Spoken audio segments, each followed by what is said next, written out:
Thank you for your patience. It's been a crazy summer, but now we're back in the groove. So here we go. Mark chapter 4, verse 21. This is the 10-minute Bible. Welcome.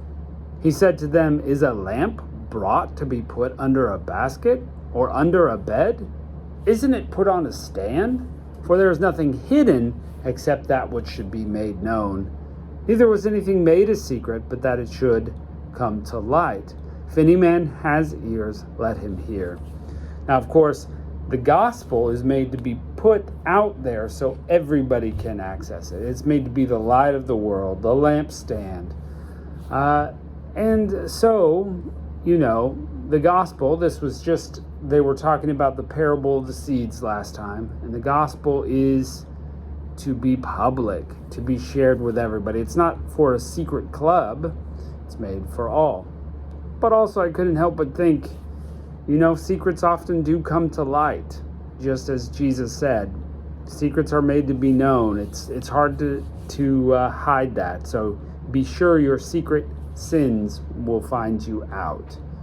Best to be not involved in them, right? Verse 24, he said to them, "Take heed what you hear. With whatever measure you measure, it will be measured to you, and more will be given to you who hear. For whoever has, to him more will be given, and he who doesn't have, even that which he has will be taken away." Jesus draws some similar parallels in other places, talking about forgiveness this way. I'm thinking about Matthew chapter 6. With the measure you measure, that's how it will be measured to you. And we're talking about forgiveness there in Matthew. If you are very light on forgiving others, you just kind of give them a quarter teaspoon or a little flick of water. Hey, there's your forgiveness, buddy. That's the kind of forgiveness God will give you. It says it in Matthew chapter 6. And here, same thing. The measure you use will be used to you. Well, if you want lots of forgiveness, you better be forgiving others the same way. And kind of a life tip here, if we're generous and we're kind, we generally get generosity and kindness coming back at us, rather than if we're rude, we're going to get measures of rudeness. We're not going to get kindness. Whoever has, more will be given. And that's kind of a general principle. And whoever doesn't have, even what he has is going to be taken away. Those people who aren't kind rarely get kindness, and soon they won't have any because they're just mean to each other. Now, is this spiritual? Yeah, there's some spiritual stuff there. Those who, pray, want to pray more prayer. Those who serve God, they serve God more. But those who are like, yeah, I'm not interested in that, whatever spirituality that they have is taken away. I mean, you could apply it a few different ways here. Verse 26, he said, "God's kingdom is as if a man should cast seed into the earth and should sleep and rise night and day. The seed would spring up and grow, though he doesn't know how. For the earth bears fruit by itself, first the blade, then the ear, then the full grain in the ear. But when the fruit was ripe, he immediately puts in his sickle because the harvest has come." God's kingdom is like plants growing. You don't know when and how they grow, and all of a sudden, there they are. I've got a garden. This does happen. It's like, you look every day, and all of a sudden it feels like, bang, there's a plant. Where did that come from? Why is it suddenly there? God's kingdom is the same way. God is really the one at work all the time. And he wants to bring people into his kingdom. And we could be like, wow, where do these people come from? Well, God is doing the work. And that's how his kingdom is. Verse 30, he said, "How will we liken God's kingdom, or what shall we illustrate it with? It's like a grain of mustard." Check those mustard seeds out. Right? You could get these anywhere, right? But look, they're little tiny guys. Mustard seeds. That's what the kingdom is like. We know this, right? when it is sown in the earth, though it is less or smaller than all seeds that are on the earth, yet when it is sown, it grows up to become greater than all the herbs, and puts out great branches so that the birds of the sky can lodge under its shadow. So the kingdom of God is not this great big seed that everybody's like, we need the giant seed. It's just this little bit.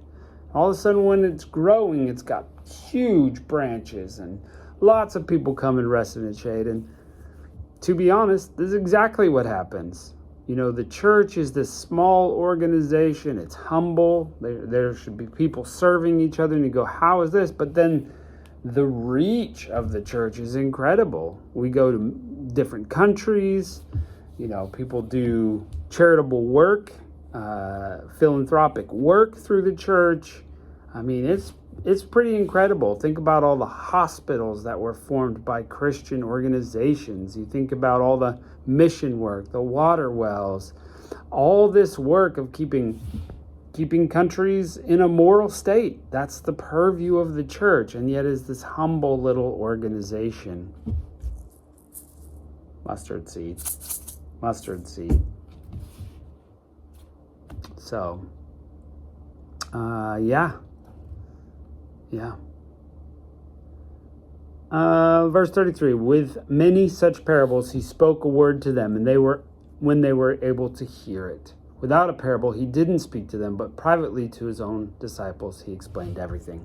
And we get this explanation about why God teaches in parables. And it's because, you know, some people that were in that crowd that day were like, well, cool story about mustard seeds. I'm going to go tend the sheep. They don't really care. They were seeking the miracles. They were seeking the food, the healings. They don't really care what Jesus has to say about how life is.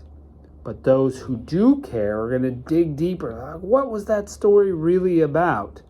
And that's why Jesus teaches in parables, so that the one who has more interest will gain more interest in the parables, in the teachings of God. And the ones that aren't interested, they just move right along and their interest is taken away.